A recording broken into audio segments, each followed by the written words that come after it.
Kalau kita berbicara tentang Islam, tentunya berbicara tentang Syumuliyatul Islam, yang mana Islam itu adalah menyeluruh seperti itu. Jadi kalau kita berbicara tentang kesehatan yang berhubungan dengan Islam, maka itu sangat tepat sekali karena memang kesehatan adalah yang paling penting di dalam kehidupan seperti itu. Nah, kalau berbicara tentang landasan yang ditanyakan oleh Mas Fauzan tadi, landasannya cukup banyak karena Islam itu berbicara tentang kesehatan ya lebih banyak dibandingkan yang lain seperti itu. Saya mengambil salah satu ayat yang ada di dalam surat Al-Maidah, yaitu ayat 2. Allah berkata, qala wa ta'ala fil Qur'anil Karim, a'udzu billahi minasyaitonir rajim, bismillahirrahmanirrahim. Ta'awwanu 'alal birri wat taqwa wa la ta'awwanu 'alal ismi wal udwan. Yang artinya, dan tolong menolonglah kamu dalam kebaikan dan takwa, dan janganlah kamu tolong menolong dalam pelanggaran atau dosa. Kalau dilihat dari isi kandungannya, ayat ini adalah mengajak semua manusia, yaitu untuk saling tolong-menolong.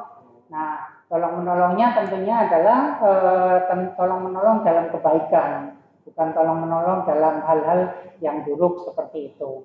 Namun secara implisit, menolong bagi seorang tenaga kesehatan adalah salah satu media, jadi salah satu cara seperti itu. Cara untuk menolong manusia secara umum itu adalah secara khusus menjadi tenaga kesehatan itu adalah bagian daripada mengimplementasikan, yaitu mengimplementasikan perintah Allah di dalam ayat tersebut seperti itu. Itu yang pertama. Kemudian juga ayat berikutnya masih di dalam surat Al-Maidah ayat 32-nya, potongan ayatnya juga waman ahya faka'an nama ahyan nas jami'an. Bahwasanya di surat 32-nya ini juga Allah mengatakan yang artinya, dan barang siapa yang memelihara kehidupan seorang manusia satu saja, maka seolah-olah dia telah memelihara semua manusia. Artinya kalau seorang tenaga kesehatan itu menolong satu orang saja, baik itu menolong dalam kecelakaan misalkan seperti itu, atau tenggelam misalkan seperti itu, atau kebakaran misalkan seperti itu, kemudian kita menolong, maka itu adalah kita sudah menyelamatkan seluruh manusia yang ada di dalam bumi ini seperti itu. Nah, tentunya kalau di dalam kesehatan kan sudah ada 4 hal yang perlu kita ketahui. Kalau tadi tolong menolongnya adalah kita ketahui di dalam Islam. Nah, bagaimana kalau di dalam kesehatan? Kesehatan itu sudah mengajarkan kita bahwasannya kita sebagai seorang tenaga kesehatan itu harus berlaku promotif, kemudian harus melakukan preventif, kemudian juga yang paling utama adalah kuratif. Nah, secara spesifik bahwasannya di dalam Islam itu kita sebagai seorang fisioterapi kita harus melakukan rehabilitatif seperti itu. Itu landasan utama yang ada di dalam Al-Quran. Mungkin untuk yang landasannya tidak pas lain surat Al-Maidah ayat itu. Ya, kalau tadi adalah landasan qat'iynya, landasan yang pasti bahwasannya kita sebagai tenaga kesehatan itu harus memberikan promosi, memberikan pencegahan, memberikan pengobatan dan melakukan pengembalian apa sesuai dengan orang yang dibutuhkan di dalam anatomi tubuhnya seperti itu.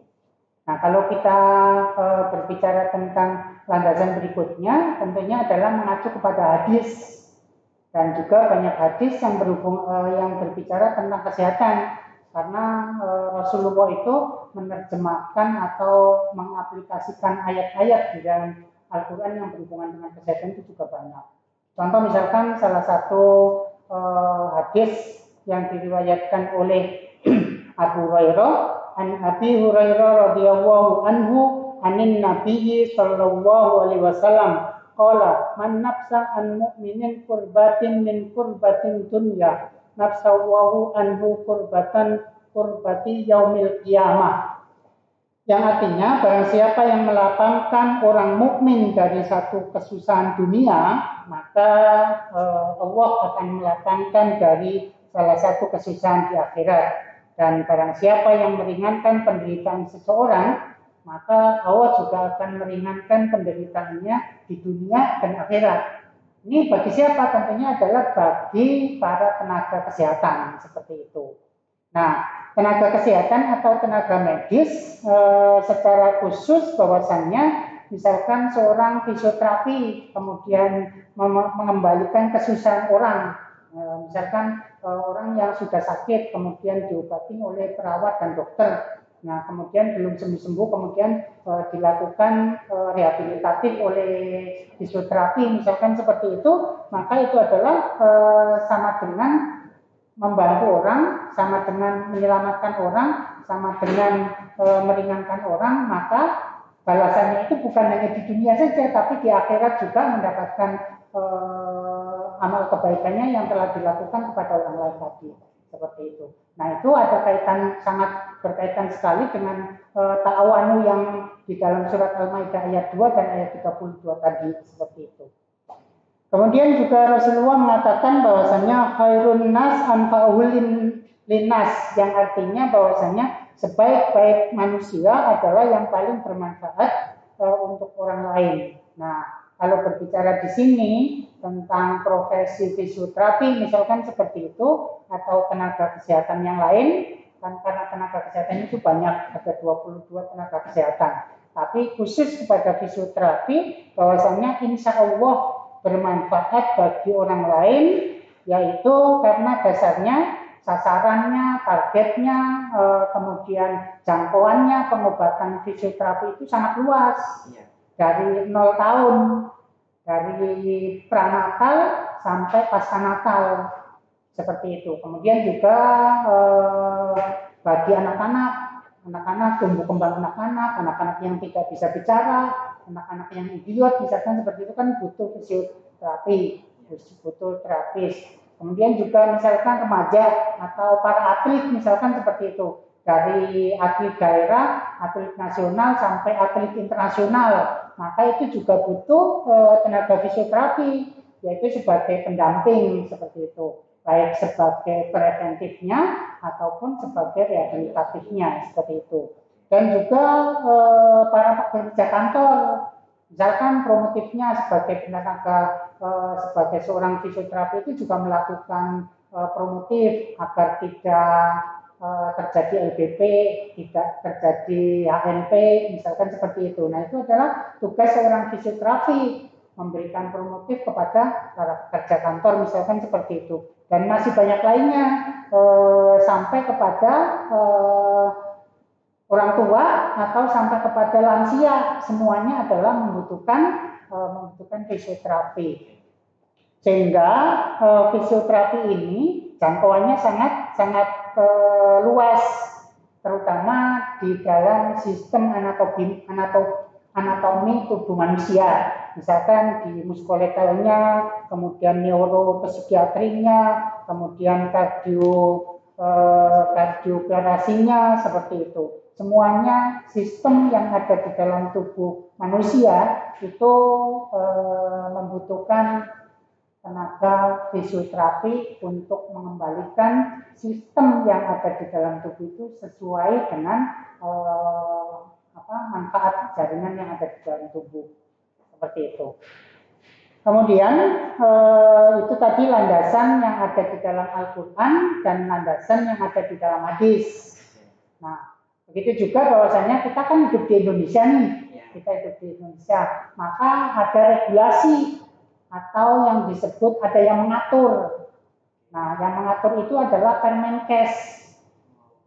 Ada Permenkes, Peraturan Menteri Kesehatan, di mana fisioterapi itu sebenarnya adalah sangat-sangat berkembang pada saat ini dan dibutuhkan pada waktu yang akan datang. Dan itu sangat-sangat dibutuhkan. Bahkan hari ini itu semakin berkembang dan semakin banyak. Landasannya ada di mana? Landasannya ada di Permenkes nomor 65 tahun 2015. Bunyinya seperti apa? Bunyinya fisioterapi merupakan pelayanan kesehatan yang fokusnya itu tadi apa yang keempat tadi? Rehabilitasi atau rehabilitatif, yaitu fokusnya adalah memulihkan. Jadi memulihkan fungsi anatomi tubuh manusia yang sakit, yang kena baik itu kena penyakit ataupun kecelakaan misalkan seperti itu. Kemudian memelihara berarti kan preventif kan? Ya, memelihara gerak tubuh dan fungsi tubuh sepanjang tentang dalam kehidupannya. Jadi dari 0 tahun bahkan dalam pertemuan antara ruh dengan jasad itu di 120 hari pertemuan pertama itu sudah membutuhkan seorang fisioterapi seperti itu. Sampai ke liang lahat tentunya seperti itu. Seperti manfaatnya ilmu agama, yaitu thalabul ilmi ilalah dinil nabi. Itu. Kemudian aplikasinya ada di antara pengobatan cara Nabi. Jadi kalau kita berbicara tentang Islam, Nabi itu sudah memberikan contoh dulu. Contoh misalkan Nabi ketika berperang, kan Rasulullah itu kurang lebih 13 tahun, itu perangnya 73 kali. Berarti kan lebih banyak perang kan. Nah, setiap perang itu musuh itu selalu mengolesin racun di tombaknya, kemudian di panahnya, kemudian di pedangnya. Nah, Rasulullah kalau ada sahabatnya yang terkena pedang atau tombak dan yang lainnya itu harus dibedah. Kalau dibedah, kemudian habis itu diobatin, namanya torobul sifa, yaitu dioles-oles debu obat. Kalau di Madinah sana itu ada tempat yang namanya torobul sifa itu dilindungi seperti itu. Itu zaman Rasulullah sudah ada.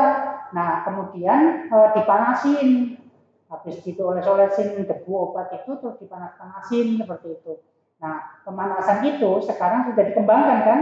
Ya. Dikembangkan oleh dunia kedokteran, khususnya bidang fisioterapi. Dengan apa?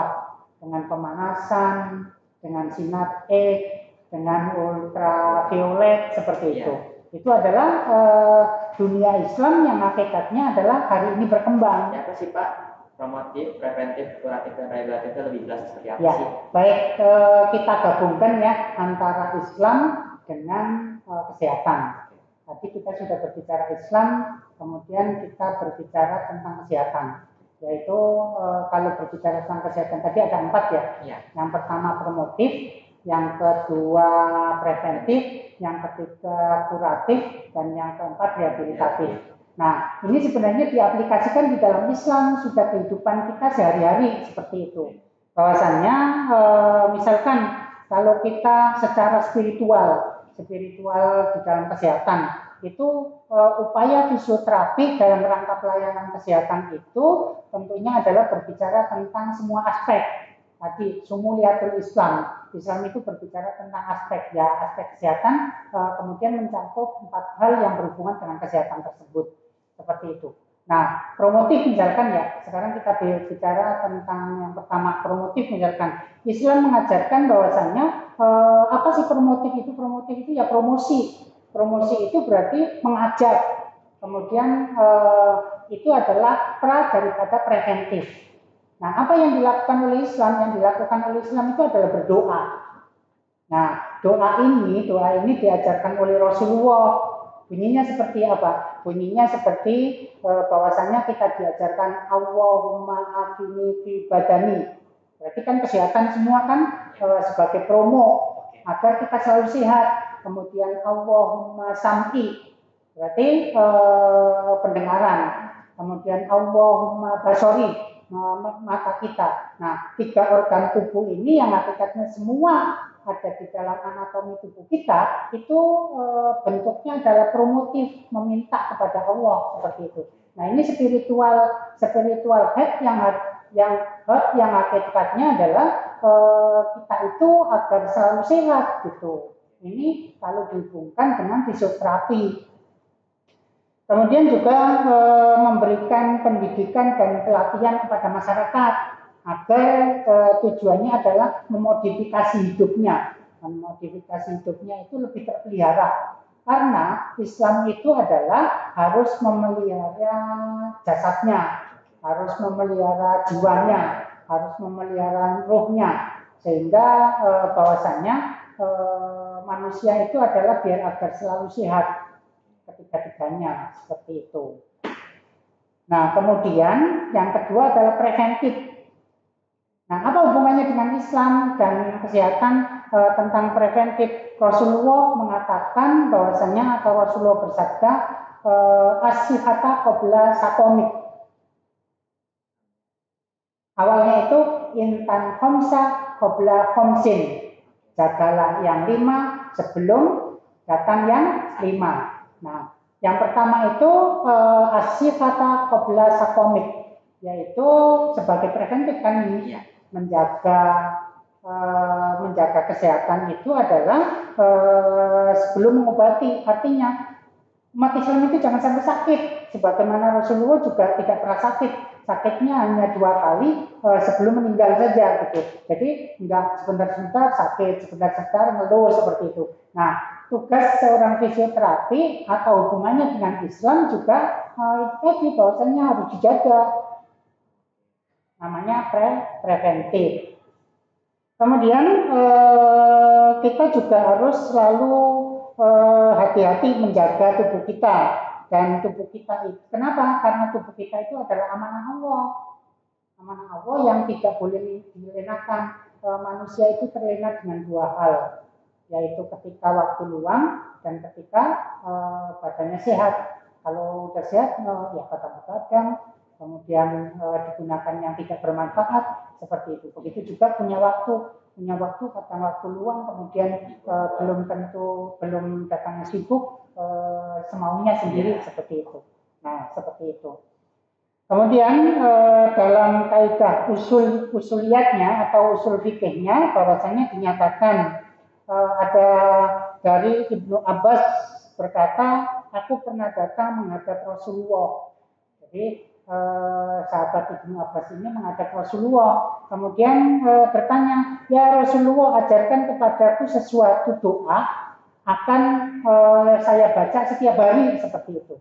Kemudian Rasulullah menjawab, mintalah kepada Allah ampunan. Jadi apa itu? Istighfar. Dalam surat Nuh itu ada. Jadi kalau orang sakit itu banyak membaca istighfar, itu akan sembuh seperti itu. Nah, ini adalah juga bagian daripada preventif. Kemudian sahabat ini tidak puas dengan sekali pertanyaan tadi, sekali datang, akhirnya datang lagi kepada Rasulullah. Ya Rasulullah, ajarkan kepadaku sesuatu doa yang akan aku baca dalam doa itu setiap hari. Kemudian apa jawaban Nabi? Yang jawaban Nabi adalah, wahai Ibnu Abbas, wahai paman Rasulullah, mintalah kesehatan kepada Allah di dunia dan di akhirat. Maka doa itu adalah sebagai preventif di dalam kesehatan, terutama fisioterapi seperti itu. Itu berbagai fungsi, yaitu untuk mencegah berbagai gangguan, misalkan osteoporosis, kemudian dielus-elus gini dengan Allahumma afini fi badani seperti itu, atau dengan istighfar seperti itu. Maka itu adalah bagian daripada kehidupan kita yang hakikatnya adalah kita harus preventif kepada tubuh kita sendiri. Nah, kemudian juga apalagi? Kemudian juga sholat. Sholat ini sangat berhubungan sekali dengan kesehatan. Baik itu kesehatan jiwa, baik itu kesehatan badan, baik kesehatan ruhiyah. Misal kalau kita ambil yang berhubungan dengan kesehatan badan, kan ruku ya, ruku. Nah, ruku itu adalah secara medis atau secara fisioterapi bahwasannya untuk mencegah, maka bentuknya adalah preventif.